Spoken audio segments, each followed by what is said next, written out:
Hotozatsika ny vaovao hiverina isika anatin'ny akon'ny fety tao anatin'ny fankalazana ny krismasy teo raha araka ny tatitra voaray dia mahery ny 80 ireo olona nampidirina teo anivon'ny sampam-pitsaboana misahana ny famelomana aina tao amin'ny HJRA Ampefiloha teo anelanelan'ny 13 ka hatramin'ny 18 ny volana Desambra teo. Ravaka Andriamanana.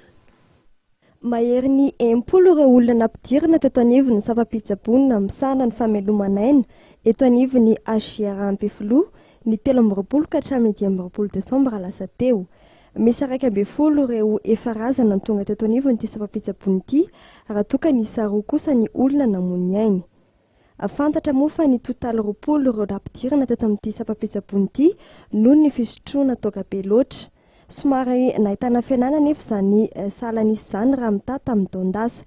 Fantatra ihany koa fa ny 7 ireo olona nikasa mony tena nampidirina teto amin'ity sampam-pitsaboana ity, 7 ireo nahiditra teto toerana no fanapozionana ara-tsakafo ary 5 kosa ireo nahiditra teto no fahatapahana lalandra any amin'ny loha. Raha ho amin'ny andro ny 13 Desambra teo dia ny 17 ireo olona nozahana ka ny 3 tamin'ireo nahiditra hopitaly. Ho amin'ny andro ny 14 Desambra kosa dia 10 ireo olona nanao fizaham-pahasalamana ka ny 4 tamin'ireo no nitazonina teny an-toerana.